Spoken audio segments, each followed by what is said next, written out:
I'm guessing I'm not the only one among us still processing and, yes, grieving about the national election results. The choice for president seemed quite clear if character, empathy, support for reproductive justice, and relative youth were among the factors guiding one's vote. An electoral college majority of our fellow voters were persuaded by different attributes.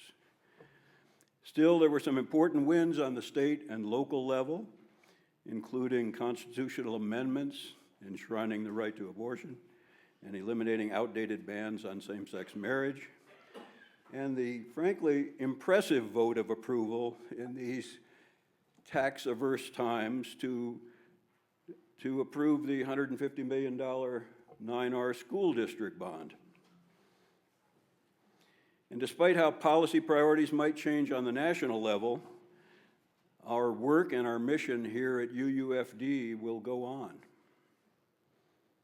Will we still show up both in person and with our financial help for underserved and vulnerable communities? Yes.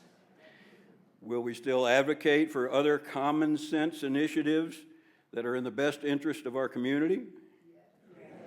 Yes.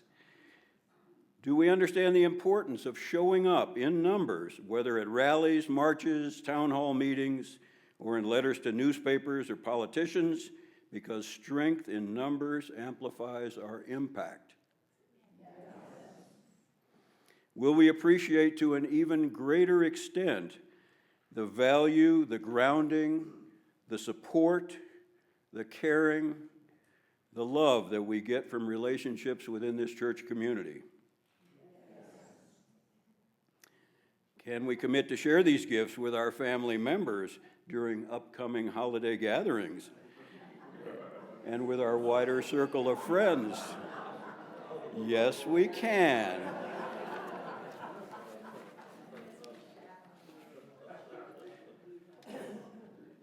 A group of our members met earlier this year to develop language for a congregational covenant.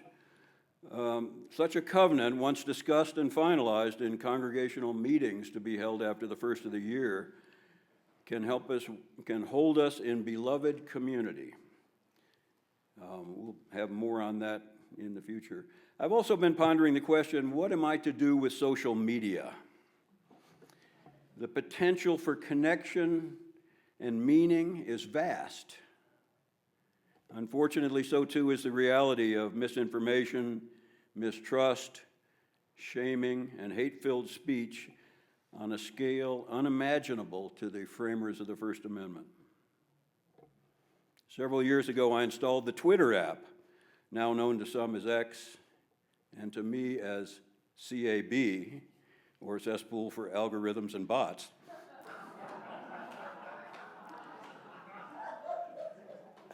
As an act of repair, I uninstalled X yesterday. At some point, liberation trumps the fear of missing out.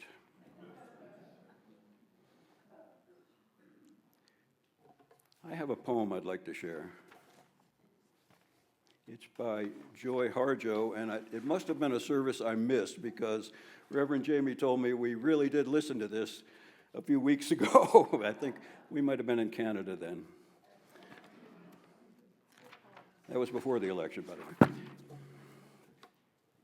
It's Perhaps the World Ends Here by Joy Harjo. She's fairly familiar to people here in Durango. The world begins at a kitchen table. No matter what, we must eat to live. The gifts of earth are brought and prepared, set on the table. So it has been since creation, and it will go on. We chase chickens or dogs away from it. I love this. Babies teethe at the corners. They scrape their knees under it. It is here that children are given instructions on what it means to be human. We make men at it. We make women. Our dreams drink coffee with us as they put their arms around our children. They laugh with us at our poor, falling down selves and as we put ourselves back together again at the table. This table has been a house in the rain, an umbrella in the sun. Wars have begun and ended at this table. It's a place to hide in the shadow of terror, a place to celebrate the terrible victory. We have given birth on this table and have prepared our parents for burial here. At this table, we sing with joy, with sorrow. We pray of suffering and remorse. We give thanks. Perhaps the world will end at the kitchen table while we are laughing and crying, eating of the last sweet bite. In closing, above all, we must continue to center love. As Rainer Maria Rilke put it, for one human being to love another human being, that is perhaps the most difficult task that has been entrusted to us. The ultimate task, the final test and proof, the work for which all other work is merely preparation. May it be so.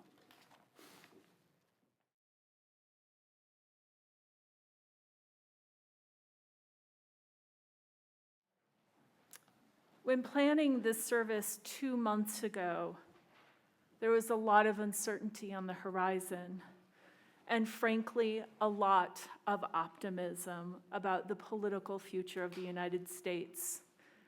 At least in the circles many of us move in, there was a surge of hopefulness that felt tangible and exciting, like maybe there was a new future on the other side of November 5th. Many of us worked so hard this election season, bringing our values and our commitments to democracy, people, and the earth, and into the election season, only to be met with tremendous disappointment. In the wake of the election results, we have had a collective reckoning with the brokenness of our world. Our shattered dreams scattered like seeds around us, and our hearts cracked open.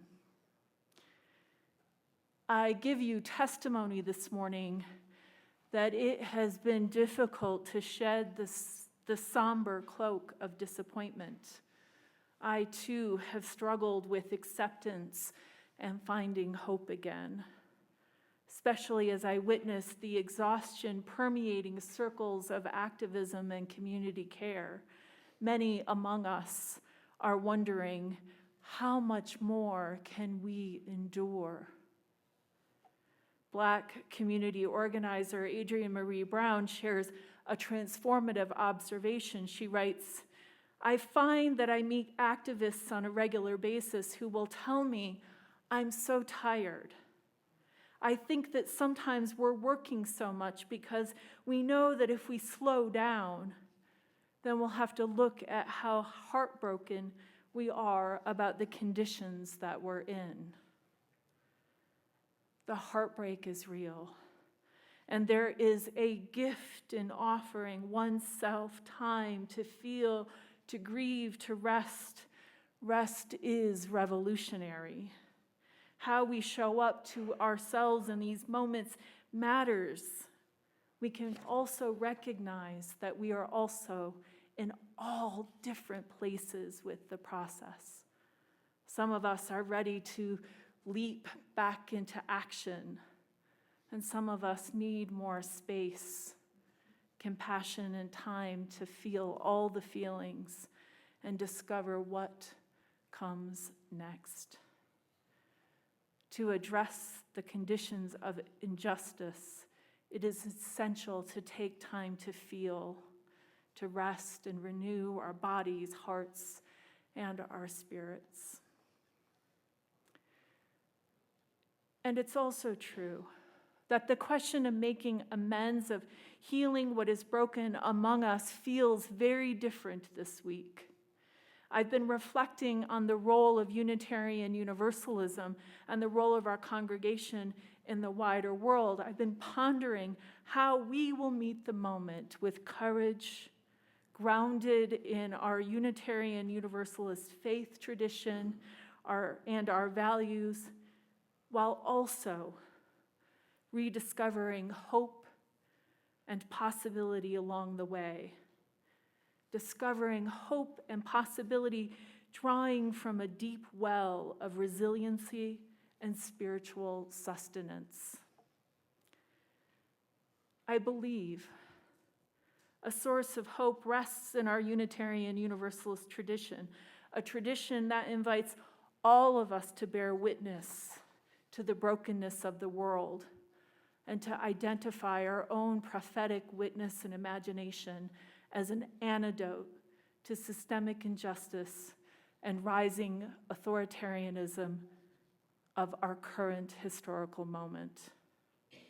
Unitarian scholar and ethicist James Luther Adams wrote at length about the role of the prophethood of all believers and the liberal church, and it feels timely to revisit his advice. But first, a bit about James Luther Adams. He was a white American Unitarian Universalist minister, a theologian, and ethicist who practiced in the mid-1900s. He was a professor of theology and ethics at Harvard, the University of Chicago, and Meadville Lombard Theological School. Between 1927 and 1937, Adams made several trips to Europe, where he was part of the anti-Nazi resistance, and he was nearly detained by the Gestapo. Returning to the United States, he had an important message about the rise of fascism, the role of civic organizations, and especially the role of the church as a place to practice prophecy and action in the creation of liberal society, a liberal society that is inoculated against the rise of totalitarian regimes. Not only did Adams believe that our congregations are a place of prophetic witness, he believed that we are all prophets. In his essay, The Prophethood of All Believers, published in 1947, he writes, "A church that does not concern itself with the struggle in history for human decency and justice, a church that does not show concern for the shape of things to come, a church that does not attempt to interpret the signs of the times is not a prophetic church." In this, we might notice Adams' searing attack on the churches that failed to address the rise of fascism and their failure to bring the gospel to the crisis, a critique Adams brought back to the United States. Adams continues, "As an element of the radical laicism, we need also a firm belief in the prophethood of all believers. The prophetic liberal church is not a church in which the prophetic function is assigned merely to a few. The prophetic liberal church is a church in which all members share the common responsibility to attempt to foresee the consequences of human behavior, and only through the propheticism of all believers can we together foresee doom and mend our common ways." I find this very powerful, this call to all of us to participate in the prophetic imagination. And what does it mean for us today? Simply put, our faith presses upon us a collective calling and responsibility to attend to what is happening in our world and call forth a new reality, shaped and anchored by our values and principles, an imagination that envisions freedom and liberation for people and the earth, an imagination that tells the truth about the world. It does not rest comfortably on tradition. For Adams and for us, the prophetic imagination is an antidote to tyranny. And as I attend to this and hold James Luther Adams close today, I see it as a path towards healing what is broken in our world by inviting all of us into the work of repair, the work of mending our common ways. This is an essential responsibility of the liberal church, to speak truth to power. And I'm reminded in this moment of Gary Snyder's advice in the book many of us have read over the last few months on tyranny. And it's the first piece of advice that he offers. Do not obey in advance.